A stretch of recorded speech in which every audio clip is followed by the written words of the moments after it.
What's going on, folks? Rick here. I'm back with another video, and I'm here to do my review of the iPhone XR. So if you don't know what the XR is, it's the more budget-friendly version of the new iPhone 10 or X series that they have. It retails for $749 for the 64GB version, and there's a few things that actually make it more budget-friendly compared to its older brother and sister, which have some more features. So without further ado, it's not another unboxing, but I'll just quickly go through the things that make it a little bit cheaper. So let's try to power this up. Okay, so we have the Apple logo here. So this is an LCD display as opposed to an AMOLED display. That's some of the things that might make it a little bit different. You might not be able to see it now on the boot up animation, but you have a little bit larger bezels here than you would on the iPhone XS and the other XS Max, I believe it's called. So you're able to see it right now. A little bit of a thicker bezel. Same camera as the XS, however, it's not a dual camera and doesn't have that second telephoto camera on there. Some people don't care, some people do. A lot of people will say that with digital telephoto, it's close to as good, but not quite. But is that worth saving $250 or spending $250 more? That's up to you to decide. The side rails on here, they are aluminum as opposed to stainless steel. All iPhones prior to the newer variants, I believe with the iPhone X coming out, all had the aluminum side rails as well. So if you're coming from an older iPhone, you shouldn't really notice any difference. So other than that, those are some of the key features that kind of, that kind of differs from the more expensive versions. I'll let you decide if that's enough for you guys to go ahead and spend that extra $250 or not. That's up to you. So now, I know I'm going to get flack in this video from a lot of iPhone loyalists because I'm an Android guy, but being that I've never had an iPhone as unless you want to count the iPhone 1, the original iPhone that came out, and I'm mostly Android. However, I like a feature-packed Android like Samsung offers or LG offers. I don't like that stock bare bones Android. I like my features and I like them a lot. So not to just turn this into a complete bashing of iPhone, I wanted to say real quick, this phone is a very capable device. I think for the price point, $749. If they would have went down to $699, this would have been a home run. They would have sold a lot more units. I'm hearing some things online that they're not selling as many units as they wanted to, but at $699, this would have been a home run and a slam dunk. So some of the things that I don't like, without actually having to go through the whole boot up process, I'll kind of just explain it while I'm making this video. Some of the things that I didn't like about it, obviously, if you're coming from Android, you have capacitive buttons. You have your recent apps, your home button, and your back button. For the life of me, it took so long for me to try to get used to not having a back button. I know on this phone you have the gesture-based features in regards to going back or going home and things of that nature. But I did find if you're new to iPhone or if you're coming from an older iPhone, there's quite a bit of a learning curve to kind of get used to it. But everything is a swipe. You swipe up to go back. You hold down. Well, it's not doing it now because I'm actually in a menu, but you hold down the screen on any blank area of the screen, and then you swipe to the left, and that will bring you to your recent apps menu, and you could start going through your recent apps and go back into an app that you were just in. I do like having the home button on older iPhones and friends of mine that I see. If you get stuck and you're not really good with gestures, and maybe some older folks that might not really be good with this gesture-based iPhone, having that physical home button or a capacitive button that's always there on the screen to just kind of get you back out of the menu, I found that to be really annoying for me. And again, trying to be as non-biased as possible, I really missed my back button And that was one of the main reasons that I just got super frustrated with this phone. So obviously, I know iPhone started a trend with having no 3.5 millimeter headphone jack on the bottom, and a lot of manufacturers are going that route now.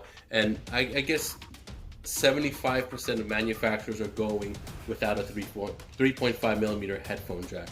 One of the things I found really annoying is they do not offer a dongle in the box with this. You do have your lightning cable headphones that are in the box. Those are not AirPods.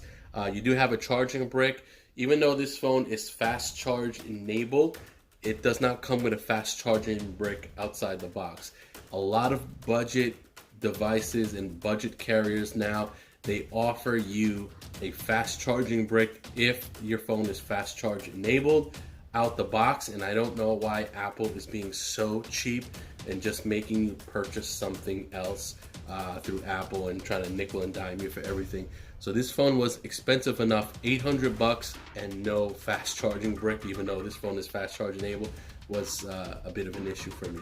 And I just found like the menu altogether, comparing it, I guess, to Android, and a featured packed Android, a stock Android. I've been with both type of phones.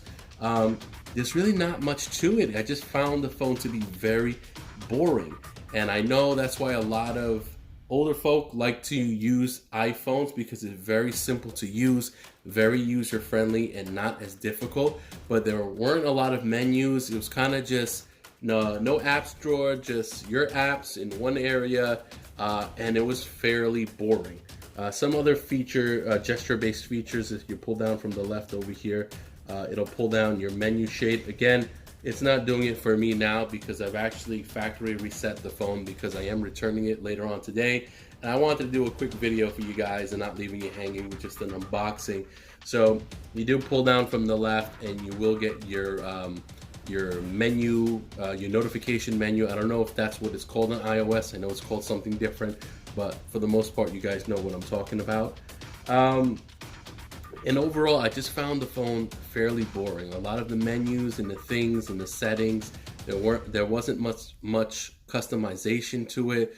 You couldn't really do much. And you know, for you guys that are on iOS, you do know most of the apps in the App Store you have to pay for because they don't put a lot of ads and banners. So things that Android offer you for free because it may have an ad or a banner in it, iPhone makes you pay for. So that's something else that kind of bothered me.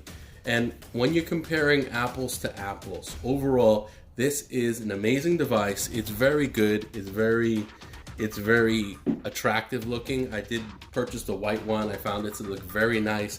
And if you're using this phone and you're the type of person that just wants that basic phone usage, you want to surf the web, you want to take pictures, you want to take video, you want to, basic phone users, not power users such as people as myself, this phone is going to be great for you. If you like iOS better than Android, by all means, go ahead and pick it up. But again, there's just little things that just started bothering me that just made me uncomfortable with the phone and questioning whether it was worth my money, even though I was getting it in essence at $500. And I decided for me it wasn't. But again, if you like iOS, camera is really great on it. Video recording is amazing on this. The screen, most people won't notice the difference in resolution, and also notice that it's an LCD compared to an AMOLED unless you're putting the two phones side by side and you're really looking for it, you will notice it. So it's an all-around good phone. However, certain things, like I have a lot of wired headphones, offer a dongle at least. I know the other variants offered a dongle. I think the iPhone X was the last one to offer a dongle, but offer a dongle. What does it cost Apple? A couple of pennies to throw in a dongle. Offer a dongle. And not only just a dongle, I had to purchase a 2-in-1 dongle where it allows you to charge your phone and listen to music through a 3.5 millimeter headphone jack connection. Paid about $25 on Amazon, and that was the cheapest one I found. So a lot of them were a lot more expensive, but offer that usability for your customers that are paying you close to $1,000 for a phone. offer that to them, so the features that they had before, they could still have it, even though they don't have a 3.5 millimeter headphone jack. That's just my personal opinion. So overall, again, without trying to sound like I'm babbling, if you like iOS, I think this is a very good device. I personally, if I was sticking with iOS, I would not purchase the more expensive versions. I think for $800, and you're getting a lot of deals now, the holidays are coming up, Black Friday and that sort, you could pick this up either free through phone promotions and manufacturer promotions, or half price, or whatever the case may be, buy one, get one deals. If you can get one through one of those deals, I say by all means, go with the cheaper version. It's almost as good. I'm actually being told that battery life on this is better than the more expensive versions because it's pushing a lot less pixels. And just all around, it's a very good iPhone. If you want to get into a more premium version of iPhone, this is a great stepping stone. If you're coming from a 6 or a 7 or even an 8, you might want to go ahead and pull the trigger with this. All right, guys, so that was my initial impressions of the iPhone XR. If you are an Apple person and you refuse to go to Android or any other manufacturer, by all means, I think you should pick up the iPhone XR. If you're on the fence and you could go either way and you're trying to figure out which manufacturer to go with, there's a lot of manufacturers out there that offer a lot more features and quality and quantity of items, whether it's like headphones and fast charging bricks and things of that nature, better screens, better resolution, better cameras, for cheaper. Then I would say do not go with iPhone. But if you're part of their ecosystem and you must have an iPhone, I think this is the one to have. If you have any questions, any comments, leave in the comment section below. I'll see you guys in the next video.